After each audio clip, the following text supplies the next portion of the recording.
Hey everybody, it's Frenchie Powell at the Garden of Aibonito in Puerto Rico. Now, my wife and I have been at this property for the past year now, and so we're doing a 1-year update video. If you haven't seen our previous video of when we kind of first arrived, check it out right up here. I'm going to go ahead and walk around the property and let's see what has changed in about 1 year of being here. So it is morning on the property. We've still got our handy dandy scoots, doing well for us. In the first video, we said that a tube would be done here and we would have a driveway. That is not the case. The government in Puerto Rico said they would bring by a tube, and bureaucracy on the island can be very, very slow. So nothing has happened yet. We do have, this is Nia. She's a wild kitten that we started giving food to. And so she kind of adopted us. We kind of adopted her.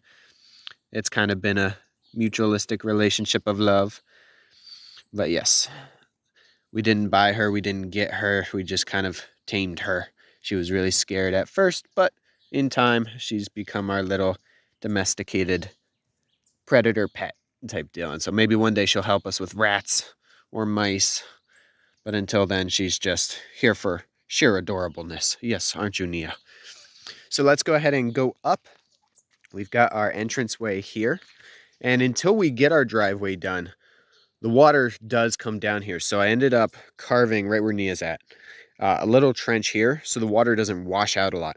It actually then channels, goes through some brush, comes around, makes a little pond there, and then I can shovel out the nutrient-rich soil and whatever debris falls in there and use it for various things. But that way it's not continuing to erode out more of the driveway. Continuing on, we've got already this kind of area planted. I mean, it looks really dense. It looks really wild, but already we're starting to throw in various things. We've got, oh gosh, you really cannot see it. We've got a little mango. Our neighbor had sheep. The mango came by, or the mango came by. The sheep came by, ate up a little bit of the mango, but our sheep, our problem is fortunately resolved. Our neighbor was loving enough to actually get rid of his sheep because he didn't want to be a bad neighbor and having them keep coming by and eating our stuff. We've got a pomegranate planted there, and actually we've got more pomegranates just like that going up what will be the side of the driveway. So moving on. Come on, Nia.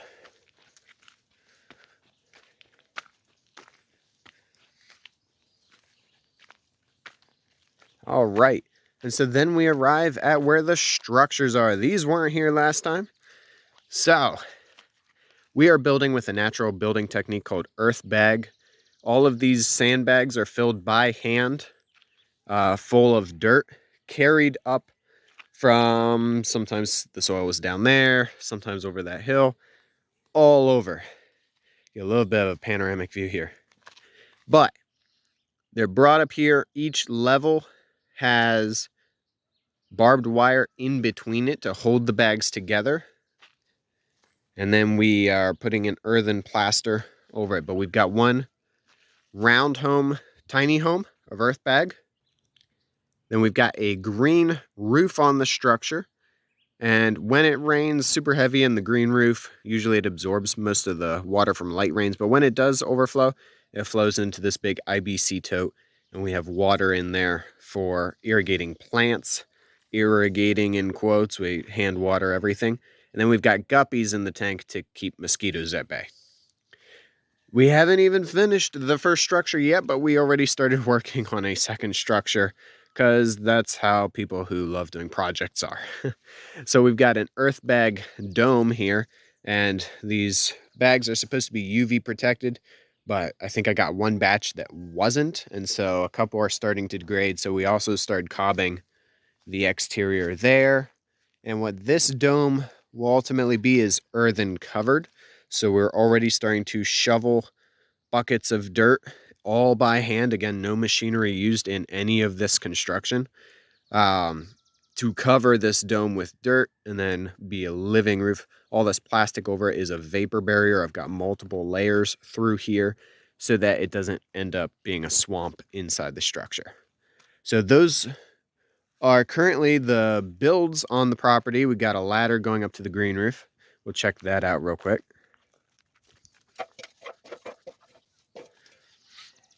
All right, so maybe I lied. Maybe it's more of a brown roof right now. We're coming out of a mini dry season for the year, but we've got solar panels. All of our electricity is produced on site we've got a 400, 100, 100, so a 600 watt system.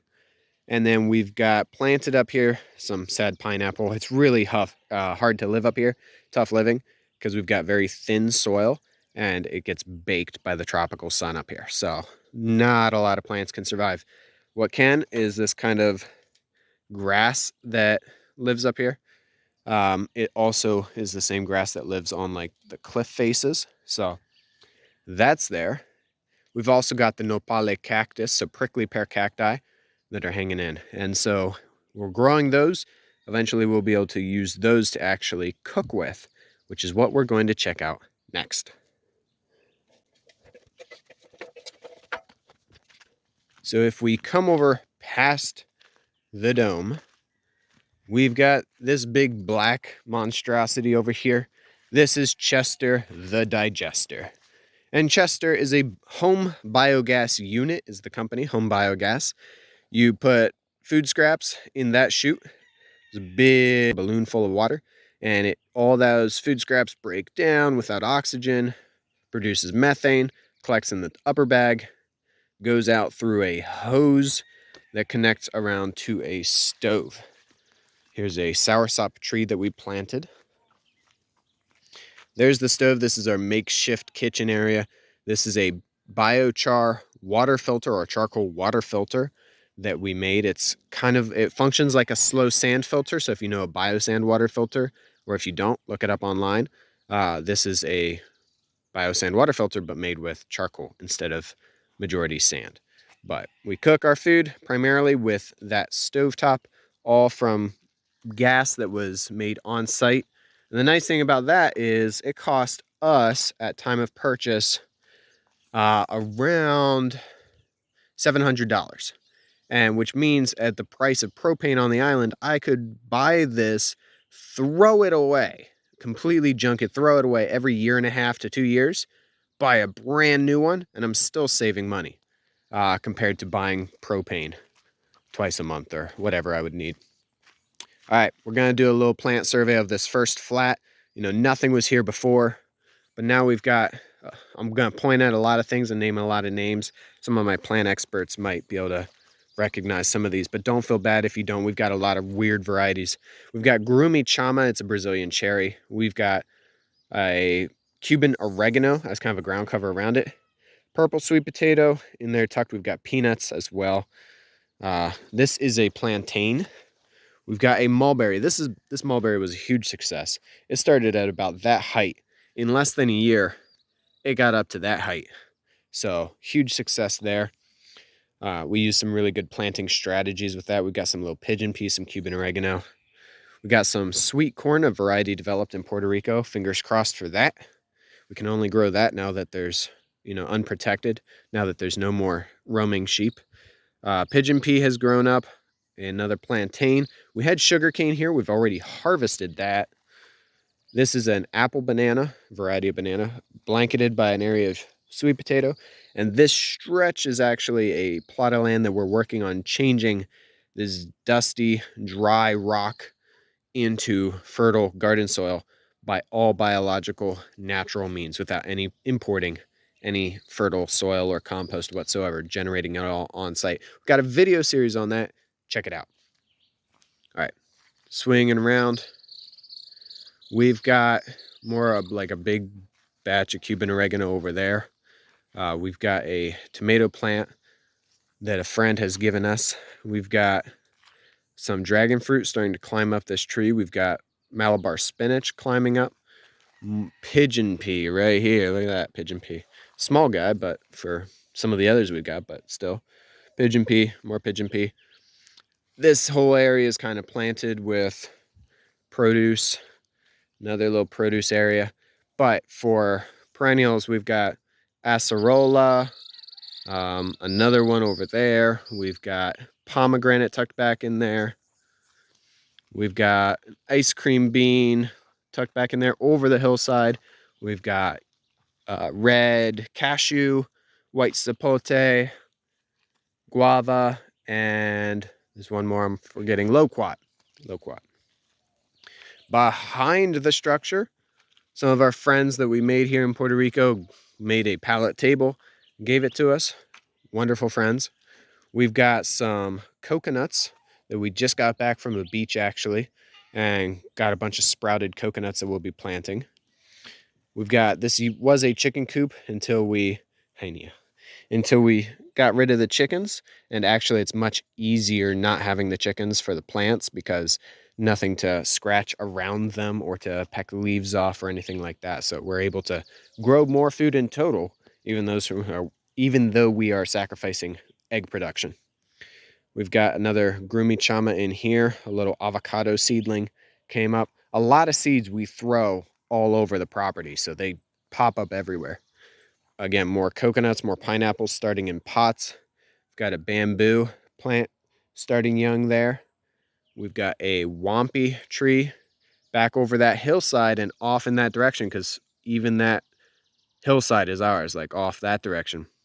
We've got coffee, we got mango, sour sop on a trail, all that goes back through there. Multiple mangoes, multiple sour sop. We've got a imbe or a Livingston mangosteen tucked in there. We've got what they call pitanga. I always get these two mixed up. It's Suriname cherry. The acerola is Barbados cherry. And then we've got, so again, some purple sweet potato. This whole structure here, these are the cords for our solar panels. This whole structure here is hyacinth bean. Now, hyacinth bean is kind of like lima bean. You don't want to eat it raw because it's got some toxins in it, but cooked, it's a nice bean. It's a little hard, so you got to cook it for a while. Like if you do a stir fry, it's one of the first things you add is the green beans to it, just because it takes a long time to cook. But we've got some plants planted around the base. These guys growing up, they're a little thin right now because, again, dry season. But they have been producing out the wazoo these beans that we've been harvesting, cooking up the green beans. The pods are a little fibrous. The dry beans are too toxic to really want to do anything with, and they're way too hard. But that has provided a little shade for the structure and turned that sunlight that would have been harming the bags until we get them plastered, and turn that sunlight into edible food. So I love it. Let's move on.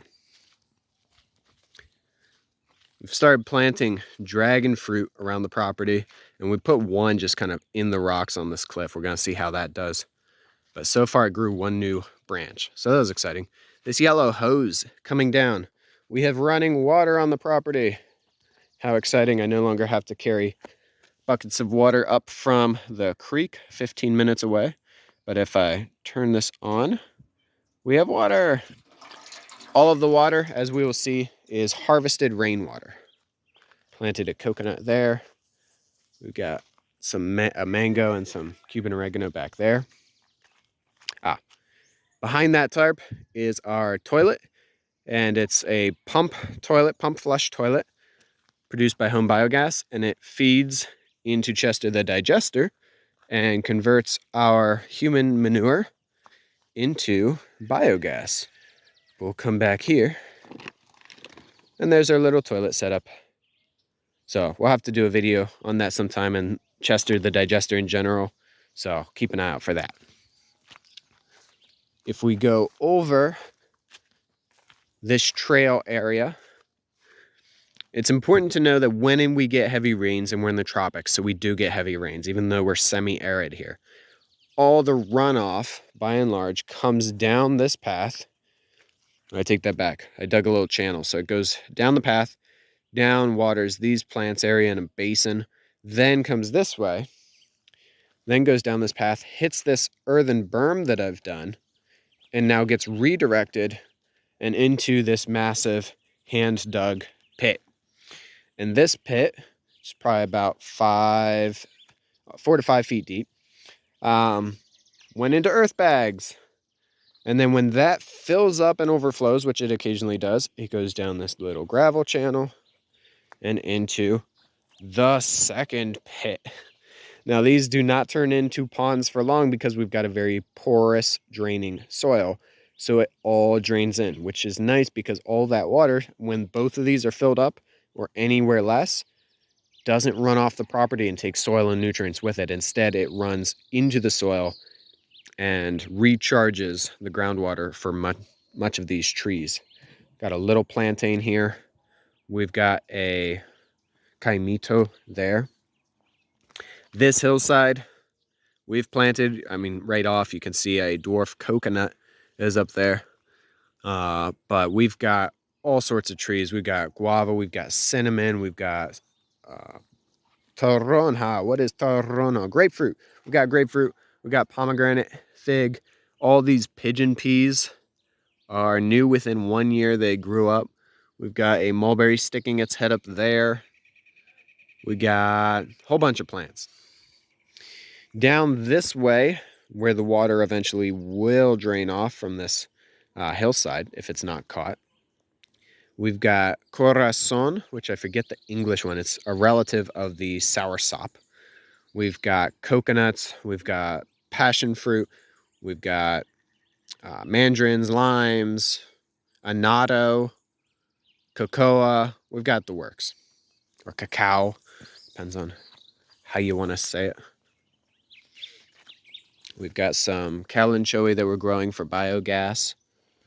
We've got another ice cream bean in there.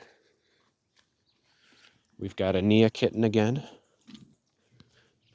Now going up to the second flat. We actually won't go up to the top of the mountain today, but we've worked on a trail that goes up there, and yeah, no stairs yet. I wondered if I would have the stairs built, but I decided to build a small home instead. That way we could get out of the tent right before the rainy season, and it worked.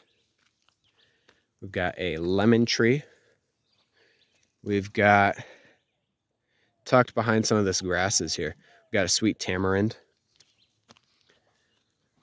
Here we've got a triangle of coconuts, so we got one here and then two new ones. Where you run right there, another guy right in here, and then we pile a bunch of mulch in the middle. We got another coconut popping its head out back there. Got a miracle berry bush surviving in the grass. They say for plants like this, 3 things. First, they sleep. The first year they sleep. Then they creep. And then they leap. So right now, some of our plants are starting to get into their creep phase where they grow slowly. But some of them are still very small. But then, once they have their roots established, we hope that they leap.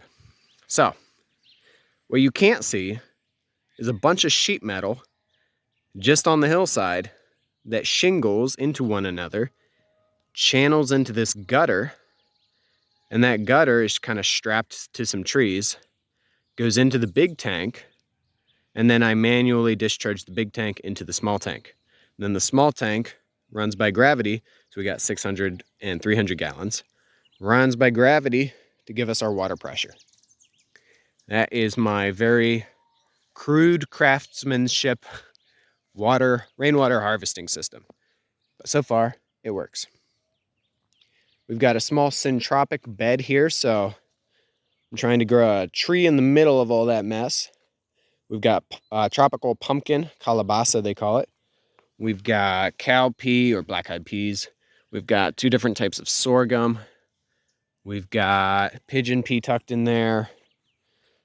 All these different things. And the goal is all these annuals, like the sorghum, like the pumpkin, and some of the beans, will be kind of a nursery for, like, this is the Cuban oregano. And even though this is a full sun spot, this does not look like it's been sitting in full sun because it hasn't. It's been shaded by the annuals. The annuals help establish your perennials. And then the annuals die. And they become fertilizer for your perennials that are now established. And in that way, succession continues. And you have worked with it versus against it. So the second flat hasn't changed much. We've just got kind of a coconut there, got a blackberry tucked in there, another coconut over there, star fruit, another bamboo back in the woods, and passion fruit. Then another big pigeon pea that decided to grow up out of kind of a rock area. But that's it for the second flat. A couple more trees that way. Anyway, I'm really rambling at this point. This second flat hasn't changed much. We don't know what the plans for it are in this coming year. We'll have to see. The third, it's not even a flat, but we call it the third flat, but it's really this third grassy glade up the hill. That we tried to plant, but roaming sheep ate everything that we planted up there. So we weren't able to colonize per se higher up. However, now that the sheep are gone, we are able to colonize higher up. So far, that's our progress. You know, we've planted plants all over. We've got at least 73, 75 species, and then we've got multiples of many of those species. And we're planting all of these trees as like a 5+ year plan, just like how someone might go to college for a 4-year or 5-year plan. We're planting all these fruit trees for 5 years from now onward for the rest of our lives, really. And then when they start producing in abundance, I look forward to our 5-year or 10-year videos, perhaps, on what the progress has been. Right now, we're kind of at that stage where it's in between a living area and a glorified campsite. But I love it. We love it. And it's an amazing location. It's an amazing place with amazing neighbors and amazing opportunity.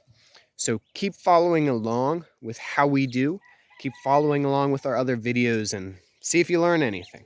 But this has been Frenchy Powell, guys. Take care, and I will see you in the next video.